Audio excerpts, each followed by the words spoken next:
डालो। अगला हेडिंग, आगे हम लोग पढ़ेंगे आधुनिक आवर्त नियम था मेंडलीफ की आधुनिक आवर्त सारणी। सुनो ध्यान से,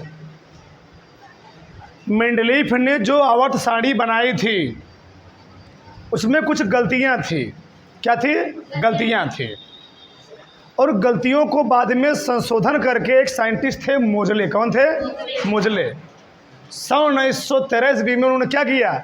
इनके नियम में कुछ संशोधन किया और संशोधन करके इन्होंने बताया हो क्या गया था। जब मेंडलीफ अपनी आवर्त सारणी बनाई थी तो उस समय समस्थानिक और संभारिक और रेडियो एक्टिव तत्व की खोज नहीं हुई थी। फिर बाद में जब रेडियो एक्टिव तत्व समस्थानिक संभारिक को खोज हुई तो बाद में मालूम चला कि किसी तत्व का जो मूल गुण होता है, भौतिक गुण होता है उसका, वह परमाणु भार नहीं होता है बल्कि परमाणु क्रमांक होता है। बस मुझे ने क्या किया? परमाणु भार के स्थान क्या जोड़ दिया? परमाणु क्रमांक। तो लिखो इसमें, ठीक। रेडियो एक्टिवता, रेडियो एक्टिवता समस्थानिक, रेडियो एक्टिवता समस्थानिक तथा संभारिकों के खोज के बाद, संभारिकों की खोज के बाद, खोज के बाद सन 1913 ईस्वी में, सन 1913 ईस्वी में मोजले, मोजले नामक,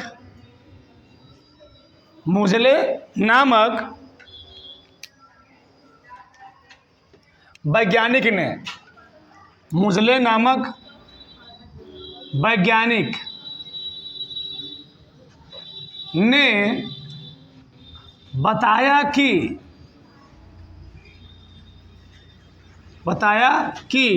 किसी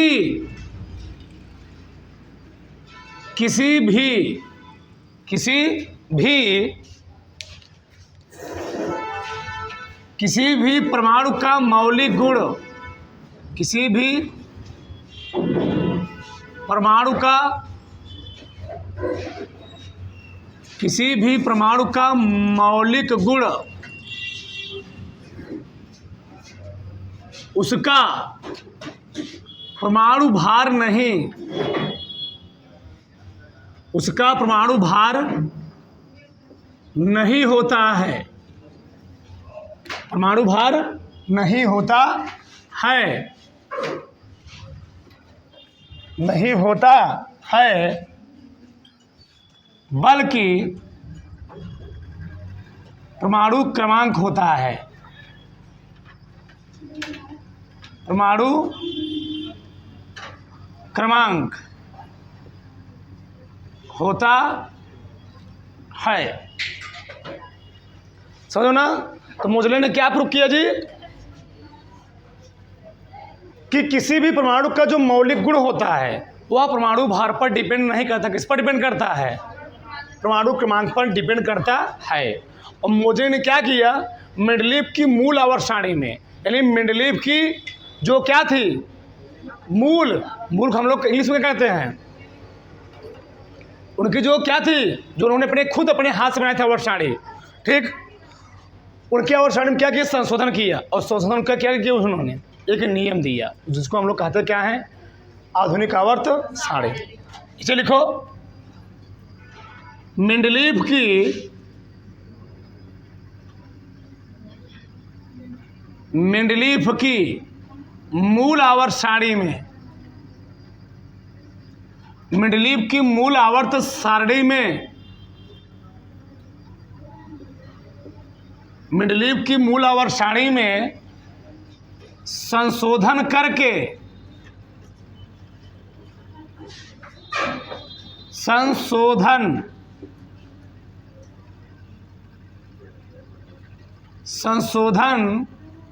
करके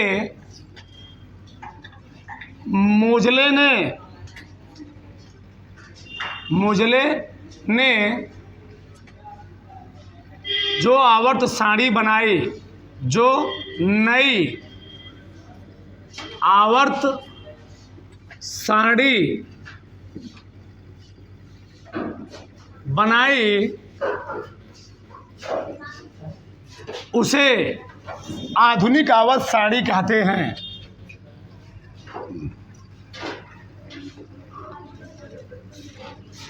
उसे आधुनिक आवर्त सारणी उसे आधुनिक आवर्त सारणी कहते हैं। उसको हम लोग क्या कहते जी? आधुनिक आवर्त सारणी कहते हैं। अब आधुनिक आवर्त नियम क्या समझते हैं तो लिखो नीचे। मोजले के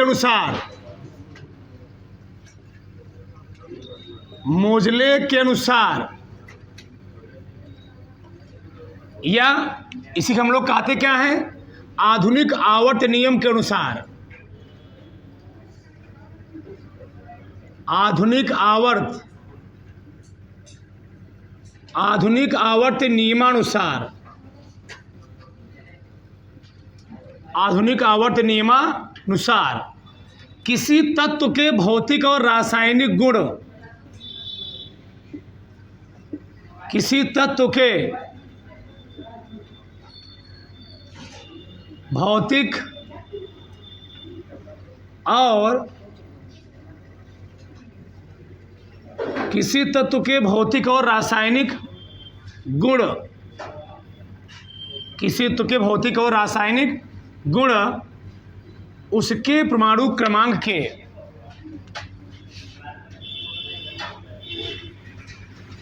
उसके परमाणु क्रमांक के क्या होते हैं? आवर्ती फलन होते हैं। आवर्ती फलन होते हैं। ठीक, अर्थात इसे लिखो। अर्थात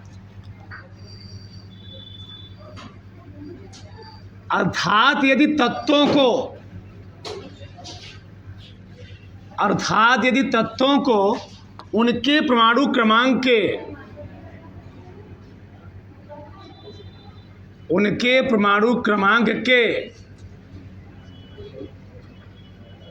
बढ़ते हुए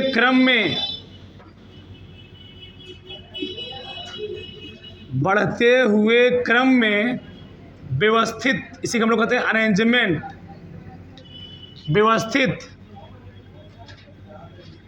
किया जाए तो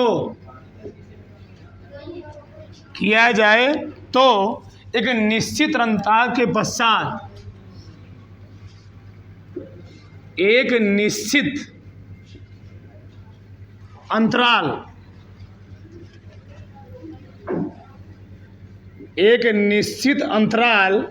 के पश्चात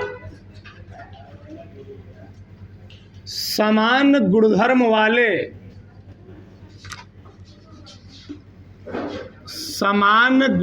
वाले तत्वों की क्या होती है? पुनरावृत्ति होती है।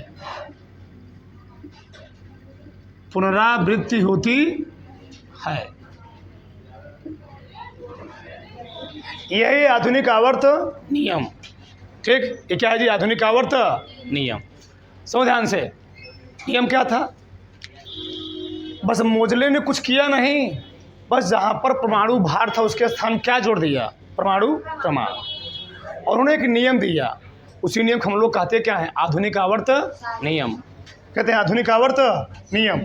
यानी मोजले के अनुसार या आधुनिक आवर्त नियम के अनुसार किसी तत्व के भौतिक और रासायनिक गुण क्या होते हैं? उसके परमाणु क्रमांक के क्या होते हैं? आवर्ती फलन होते हैं। अर्थात यदि तत्वों को उनके परमाणु क्रमांक के क्या किया जाए? बढ़ते हुए क्रम में व्यवस्थित किया जाए, एक निश्चित अंतराल के बाद क्या होगा? समान गुणधर्म वाले तत्व क्या होगी? पुनरावृत्ति होगी। बात समझ में आई? हाँ, डालिए इतना, नीचे लिखो, इसे नीचे लिखो, लास्ट लाइन। आधुनिक आवर्त नियम के आधार पर, आधुनिक आवर्त नहीं, आधुनिक आवर्त नियम के आधार पर, आधुनिक आवर्त नियम के आधार पर, आधुनिक आवर्त नियम के आधार पर मोजले ने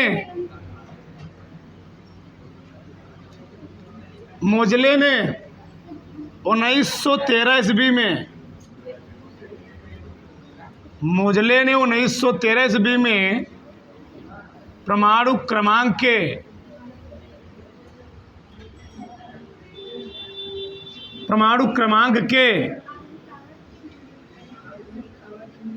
बढ़ते आधुनिक आवर्त नियम के आधार, क्या लिख दो पहले थी का, आधुनिक आवर्त नियम के आधार, आधुनिक आवर्त नियम के आधार पर मोजले ने 1913 ईस्वी में परमाणु क्रमांक के बढ़ते हुए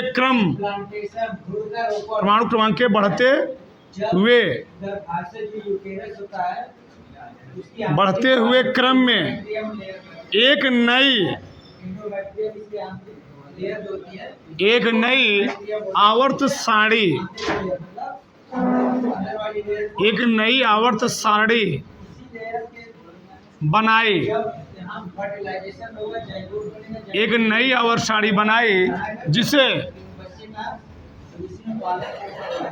जिसे आधुनिक आवर्त सारणी, जिसे आधुनिक आवर्त सारणी, जिसे आधुनिक आवर्त सारणी, जिसे आधुनिक आवर्त सारणी या संशोधित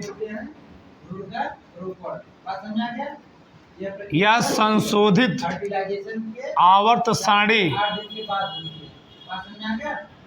या संशोधित आवर्त सारणी कहते हैं। आवर्त सारणी कहते हैं। हमने भी बात किया, जब मेंडलीफ ने अपनी आवर्त सारणी बनाई थी उस समय कुल ज्ञात तत्वों की संख्या 63 थी। मेंडलीफ ने अपनी आवर्त सारणी बनाई थी सन 1871 में बनाई थी। 69 में उसको जर्मन पत्रिका में संपादित कब हुई थी? वो 1872 में। सोचो 1872 में, फिर 1913 ईस्वी में, कई सालों बाद, ठीक 72, 8, 80, मतलब कुल मिला के 28-30 साल बाद, ठीक 32 साल बाद क्या हुआ? मोजले ने क्या किया? उसमें संशोधन किया। और 32 साल बाद क्या हुआ? उसमें समस्थानिक संभारिक की खोज हो चुकी। और उन्होंने जो मेंडलीफ ने परमाणु भार क्रम क्या माना था? आधार माना था। इन्होंने क्या माना? परमाणु क्रमांक। तो बहुत सारी इसमें त्रुटियाँ क्या हो गई? ऑटोमेटिक की दूर हो गई। और हुआ क्या? धड़ाधड़ तत्व खोज होना शुरू हो गई। और मेंडलीफ ने अपने आवर्त सारणी में जो स्पेस छोड़े थे उनमें क्या किए गए? और तत्वों को भर दिया गया। समझो ना? ते है आधुनिक आवर्त नियम के आधार पर मोजले ने 1913 में क्या बनाई? परमाणु क्रमांक के बढ़ते हुए क्रम में एक नई आवर्त सारणी बनाई, जिसको हम लोग कहते क्या है? आधुनिक आवर्त सारणी। इसी आधुनिक आवर्त सारणी एक नाम और है, क्या नाम है? संशोधित आवर्त सारणी। बताओ आधुनिक आवर्त सारणी समझ में आया कि नहीं समझ में आया? कि आधुनिक आवर्त सारणी क्या होता है? आधुनिक आवर्त सारणी नियम यही है कि तत्वों के भौतिक और रासायनिक गुण, उनके परमाणु क्रमांक क्या होते हैं? आवर्तीकरण होते हैं। बात समझ में आई ना? उधार लिए दारो फटाक से।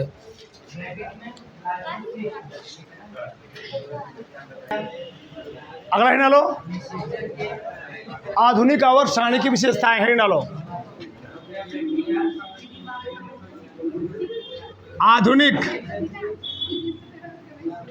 आधुनिक आवर्त, बोलो मत जी। आधुनिक आवर्त सारणी की की विशेषताएं। आधुनिक आवर्त सारणी की विशेषताएं, उसमें लिखो आधुनिक आवर्त सारणी की विशेषताएं निम्नलिखित हैं। तुम लोग बोल क्यों रहे हो?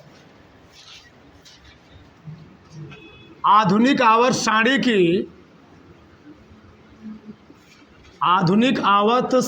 की विशेषताएं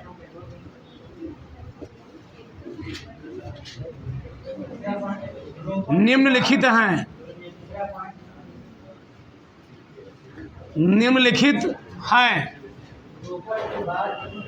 पहला पॉइंट लिखो। पहला पॉइंट, इस आवर्त सारणी में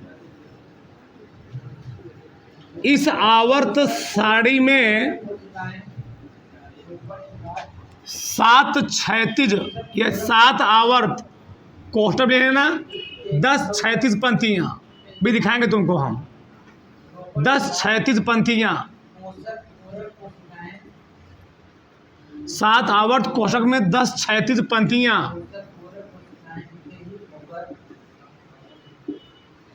तथा 9 ऊर्ध्वाधर स्तंभ हैं। 9 ऊर्ध्वाधर स्तंभ हैं। दूसरा पॉइंट, इस आवर्त सारणी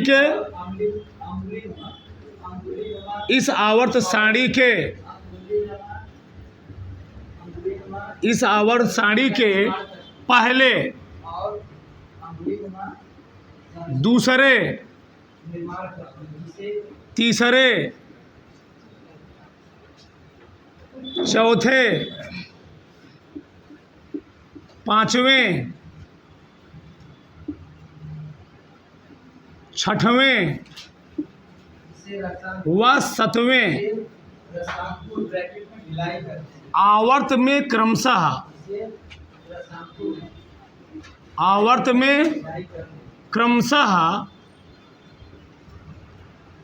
2, क्या लिख रहा हूँ, क्रमशः 2, 8, 8, 18, 18, 32 तथा 28 तत्व हैं। लिखो, फिर पूरा समझाएंगे, पहले लिखते रहो। पॉइंट नंबर 3, इस आवर्त सारणी के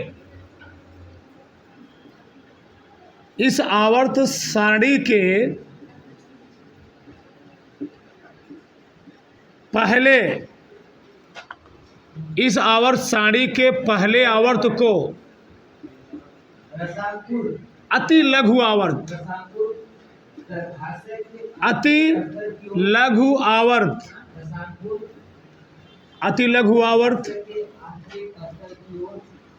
दूसरे व तीसरे लिखना, दूसरे व तीसरे को लघु आवर्त,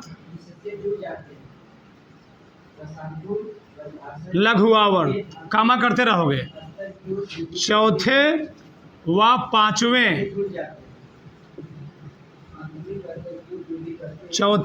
पांचवें को दीर्घावर्त तथा छठवें व सातवें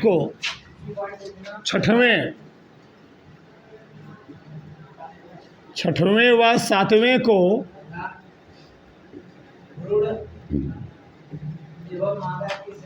अति दीर्घ आवर्त कहते हैं। अति दीर्घ आवर्त कहते हैं। अति दीर्घ आवर्त कहते हैं। अगला पॉइंट नंबर 4, इस आवर्त सारणी में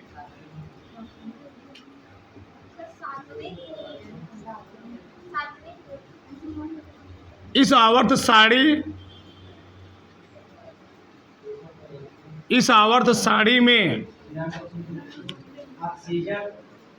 अक्रिय गैसों को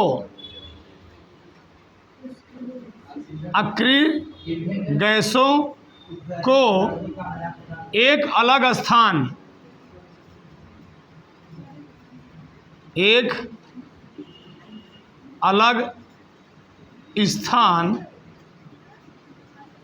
दिया गया है।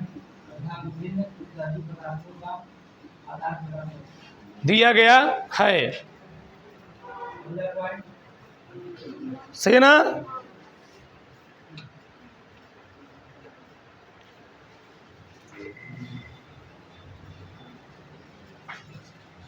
इस आवर्त सारणी का पॉइंट लिख लो, 5 पॉइंट लिख लो।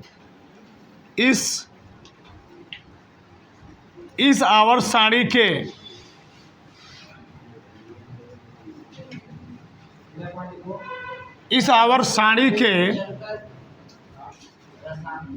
दूसरे व तीसरे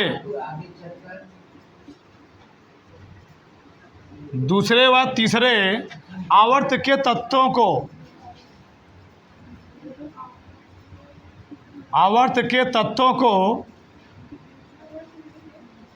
प्रारूपिक तत्व कहते हैं। प्रारूपिक तत्व कहते हैं क्योंकि एक ही वर्ग में, क्योंकि एक ही समूह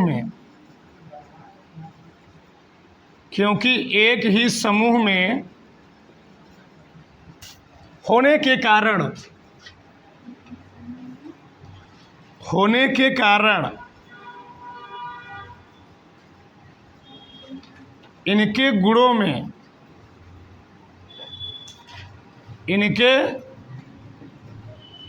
गुणों में क्या पाई जाती है? इनके गुणों में समानता पाई जाती है। समानता पाई, इनके गुणों में समानता पाई जाती है। देखो ध्यान से, सबका ध्यान इधर होना चाहिए। 5 पॉइंट बहुत है, और जो मैं 5 पॉइंट लिखा हूँ सबसे मेन पॉइंट लिखा हूँ। देखो ध्यान से, सबका ध्यान होना चाहिए। उसे मेंडलीव की आधुनिक आवर्त सारणी तो है नहीं, लेकिन मैं किताब में थोड़ा दिखाने का प्रयास करूँगा। तो ध्यान से, ये मेंडलीव मॉडर्न पीरियोडिक टेबल, सबका ध्यान होना चाहिए। देखोगे इसमें 7 आवर्त हैं, गिनो 1 2 3 4 5 6 ये आवर्त हैं, और इन आवर्तों को 10 क्षैतिज पंक्तियों में बांटा गया है। यानी पहला, दूसरा, तीसरा में एक क्षैतिज पंक्ति है। फिर समझो, पहले वाले में, दूसरे वाले में, तीसरे वाले में और 7वें वाले में एक क्षैतिज पंक्ति है, लेकिन चौथे वाले में, 5वें वाले में और 7वें वाले में 2 क्षैतिज पंक्तियां हैं। मैंने क्या कहा? लिखो, अच्छा इसको लिखो, पॉइंट नंबर 6। ठीक, पहले, दूसरे, तीसरे व 7वें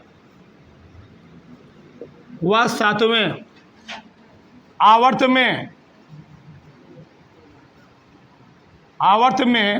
एक क्षैतिज पंक्तियां, एक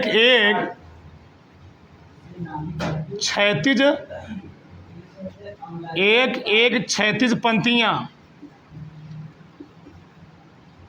तथा चौथे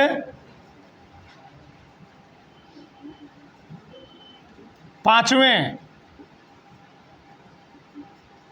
व छठें आवर्त में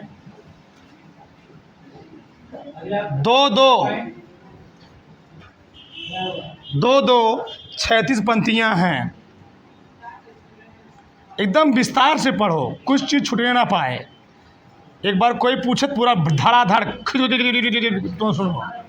हाँ, क्षैतिज पंक्तियां हैं एक भी चीज़ मैंने छोड़ा नहीं। देखो ध्यान से, इसे बताओ, हमने कहा, देखो ध्यान से, हमने क्या कहा, पहले में एक क्षैतिज पंक्ति, दूसरे में एक क्षैतिज पंक्ति, एक ठू, तीसरे में भी एक ठू, और सतवें में भी एक ठू, चौथे में 2 क्षैतिज पंक्ति, पांचवें में 2 क्षैतिज पंक्ति, और छठवें में भी 2 क्षैतिज पंक्ति।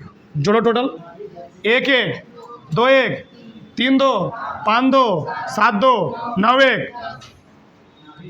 7 आवर्त थे, और उन 7 आवर्तों को कितनी क्षैतिज पंक्तियों में बांटा गया था? 10 क्षैतिज पंक्तियों में। हॉरिजॉन्टल रो, उसी को लोग कहते हैं हॉरिजॉन्टल रो। 7 आवर्तों को मुजले ने 10 हॉरिजॉन्टल रो में डिवाइड किया था, और 9 वर्ग में, 9 ऊर्ध्वाधर स्तंभ में। देखो इधर, ऊर्ध्वाधर स्तंभ मतलब पिलर, खंभा। 1 2 3 लिखा गया है, देखो 3 4 5 6 7 8। एक जीरो ग्रुप था, कौन था? 8 1 9 वर्ग थे। ये तो मार्केट में नहीं मिलता है, अब मिलता कौन सा है? दीर्घाकार आवर्त। क्या मिलता है? दीर्घाकार। हम लोग जो पढ़ते हैं आजकल, वर्तमान समय पर जो पढ़ते हैं, ये नहीं मिलता है हम लोग, समझो ना। ये वाली थी, बताओ एकदम सही समझ में आया? दिखा दिया मैंने प्रूव करके। 7 आवर्त थे, उस 7 आवर्तों कितने क्षैतिज पंक्तियों में जी? 10 क्षैतिज पंक्तियों में, और कितने ऊर्ध्वाधर स्तंभ में? दिखा दिए मैं। ठीक, आगे देखो। जो मोजले ने आवर्त सारणी बनाए थे, आधुनिक आवर्त सारणी, क्योंकि बहुत सारे तत्व की खोज हो चुकी थी। 1872 में भी 63 तत्व थे जब मेंडलीफ बनाई थी। 1873 कब सी है? 1872। 1872 अब कब खोज की उन्होंने? उससे 13 कैसा साल हुआ? एक कितना? 7 4 ज़्यादा हो गया क्या? 41 साल। सही है गलत? सही है, सही ना जी? 41 साल, 41 साल गैपिंग हुआ। 1913 में नियम दिए। बताओ, धड़ाधड़ तत्व खोज हुई नहीं होगी हुई? बहुत सारे तत्व की खोज हो गई, और 118 एलिमेंट हो चुके थे तब तक। और उन्होंने 118 एलिमेंट कैसे रखा गया? देखो ध्यान से। इस आवर्त सारणी के पहले, दूसरे, तीसरे, चौथे, पांचवें, छठवें और सातवें आवर्त में क्रमशः पहले में रखा गया 2 तत्व। कितने तत्व? 2 तत्व, हाइड्रोजन और हीलियम। हाइड्रोजन और दूसरे में कितना रखे गए थे? दूसरे और तीसरे में रखे गए थे 8 8। तीसरे और चौथे में रखे गए थे, चौथे और पांचवें में कितना 18 18। छठवें में रखे गए 32, और सतवें में बहुत सारे किताब में 32 दिया गया है, ये 28 रखा गया था। मुझे रखा था 28, और गैपिंग छोड़ दिया था। और तब तो खोए जाएंगे, इसमें क्या किए जाएंगे? भर दिए जाएंगे। समझो ना? तो जोड़ोगे, 118 में 4 ठो कम आएगा, लगभग 114 एलिमेंट आ जाएंगे। कितना आ जाएंगे? 114 एलिमेंट। सोचो, 114 एलिमेंट खोज हो चुकी थी, सोचो उस टाइम में, 1913 में। ठीक, 1913 में। फिर बाद में खोजे गए, क्योंकि पहले वाले आवर्त में, आवर्त भी इसका होता है क्षैतिज पंक्तियाँ। क्षैतिज कितनी है? 7। यही है क्षैतिज। देखो, एक देखो, दिख रहा था ना, ये क्षैतिज पंक्ति है। अब तो 18 वर्ग हो गए। कितने वर्ग हो गए? हम लोग आगे पढ़ेंगे, याद बात करेंगे आगे, समझ में रहा ना? अब देखो, क्योंकि पहले वाले आवर्त में 2 तत्व थे, इसलिए पहले वाले आवर्त हम लोग कहते हैं लघु आवर्त। क्या कहते हैं? लघु नहीं, अति लघु आवर्त। बहुत छोटा है, क्योंकि 2 तत्व हैं। दूसरे और तीसरे में कितने तत्व हैं जी? 8 8। कितने कितने हैं? 8 8, इसलिए इसका नाम क्या पड़ा? लघु आवर्त। चौथे और पांचवें में 18 18 हैं, इसलिए इसका नाम क्या पड़ा? दीर्घ आवर्त। छठवें और सातवें में 32, और इसे 32 बोल सकते हो। तो कितने होंगे? इसको हम लोग क्या बोले? अति दीर्घ आवर्त। अति दीर्घ आवर्त कहते हैं। आ रहा ना किसी को? किसी कोई दिक्कत? आगे चौथा, इस आवर्त सारणी में अक्रिय गैसों के लिए, इस आवर्त सारणी में अक्रिय गैसों के लिए जब मेंडलीफ ने बनाई थी, तो अक्रिय गैसों का कोई स्थान, जब मेंडलीफ ने बनाई थी तो अक्रिय गैसों के लिए कोई स्थान फिक्स नहीं किया गया था। लेकिन जब मोजले ने बनाई तो अक्रिय गैसों के लिए स्थान दिया था। देख लो, देख लो, यहाँ पर स्थान दिया गया, helium, नियान, argon, krypton, xenon, radon. अक्रिय गैसों के लिए स्थान दिया गया है। लेकिन जब मेंडलीफ ने बनाई थी उसमें अक्रिय गैसों के लिए स्थान नहीं दिया गया था।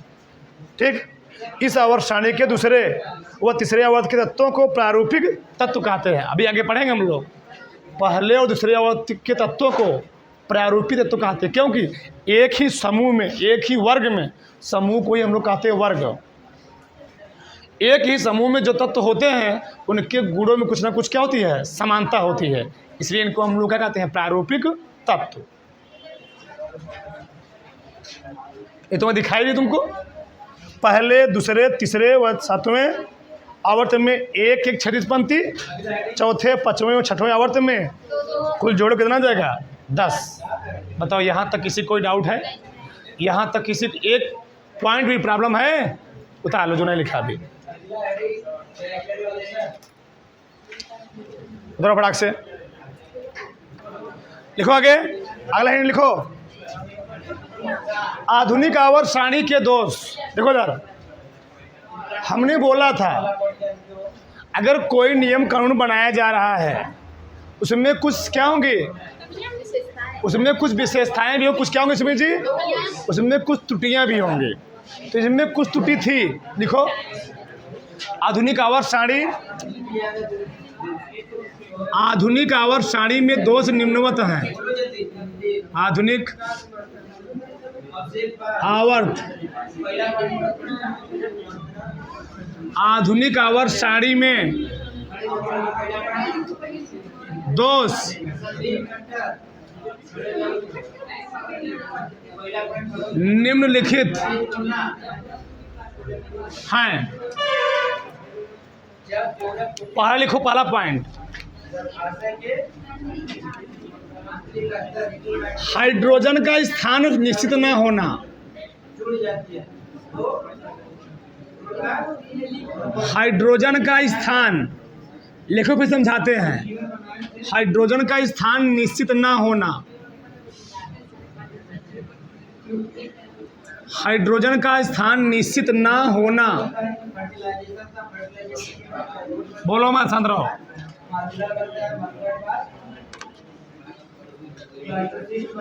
असमान गुण वाले तत्वों को, असमान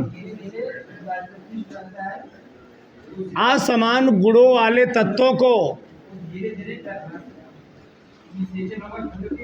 एक ही समूह, एक ही समूह या कोष्ठक में वर्ग में रख दिया जाना।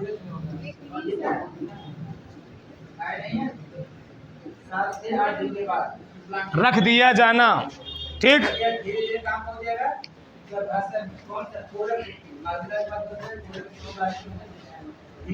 लैंथेनाइड,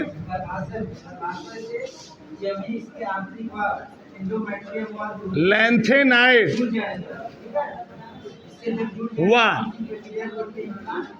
एक्टिनाइड,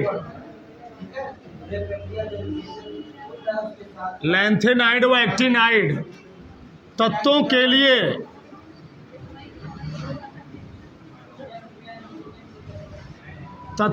लिए कोई स्थान निश्चित ना होना।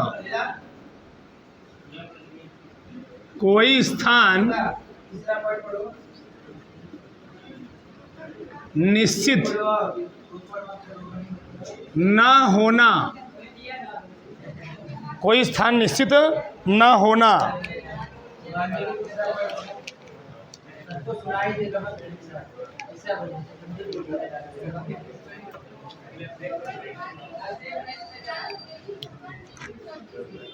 समान गुण वाले तत्वों को,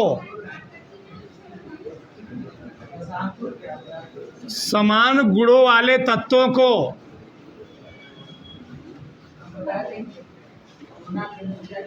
अलग अलग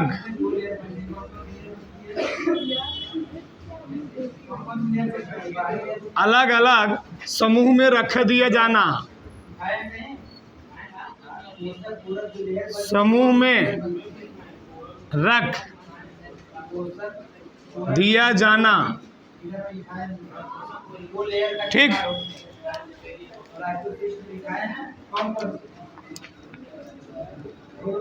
उत्कृष्ट, इसी को हम लोग कहते हैं अक्रिय, इसी को हम लोग कहते हैं इनर्ट, इसी को हम लोग कहते हैं नोबेल।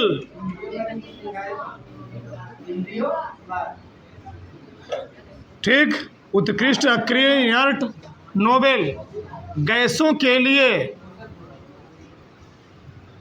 कोई निश्चित स्थान, कोई निश्चित स्थान आवर्त सारणी में, आवर्त सारणी में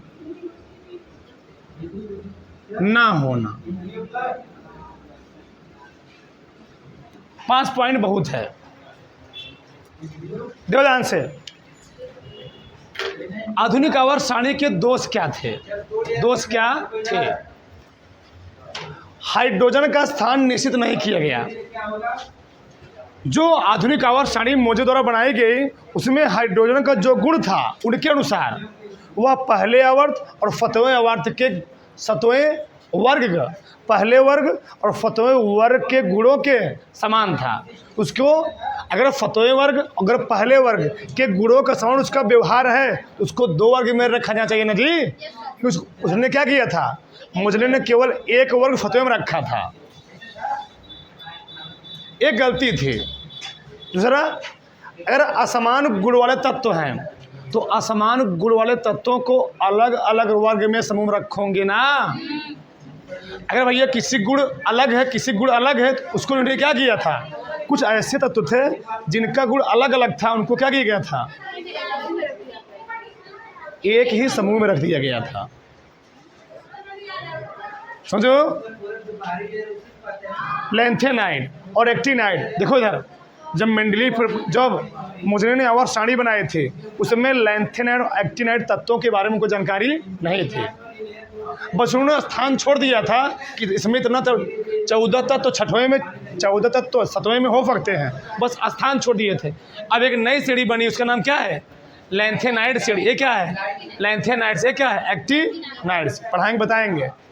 तो लैंथेनाइड और एक्टिनाइड तत्वों के लिए कोई विशेष स्थान निश्चित नहीं था और समान गुण वाले तत्वों को अलग अलग समूह रख दिए जाना। तो बताओ, अगर समान गुण वाला तत्व है, क्या है? समान गुण वाला तत्व है, उसको अलग अलग समूह रखोगे, एक वर्ग में रखोगे। ए भैया, अगर समान गुण वाले तत्व हैं तो एक वर्ग में हो चाहिए ना। इन्होंने क्या किया था? कुछ तत्व ऐसे थे उनको अलग अलग वर्ग में रख दिया था। ठीक, आगे देखो, उत्कृष्ट गैसों के लिए स्थान तो दिए थे, मैं समझे हमारी बात। मोजले ने उत्कृष्ट गैसों के लिए स्थान दिया था, उस स्थान का नाम क्या था? शून्य ग्रुप। क्या नाम था? लेकिन उसका फिक्स स्थान नहीं था, किस ग्रुप में रखा गया, किस वर्ग में रखा गया है। तो इसका भी अक्रिय गैसों का, उत्कृष्ट गैसों कोई स्थान फिक्स नहीं था, इसलिए इसमें बाद में फिर संशोधन किया गया। क्या किया गया? बाद में फिर संशोधन हुआ और बाद में एक नई आवर्त सारणी आई जिसको हम लोग कहते क्या है? दीर्घाकार आवर्त। वही हम लोग पढ़ते हैं आज के समय में। ठीक, तो आज यहीं तक, कल हम लोग उसका विस्तार से पढ़ेंगे दीर्घाकार आवर्त सारणी है क्या। सुनो ना, उतारो इसको, उतार डालो। Lights, camera, action.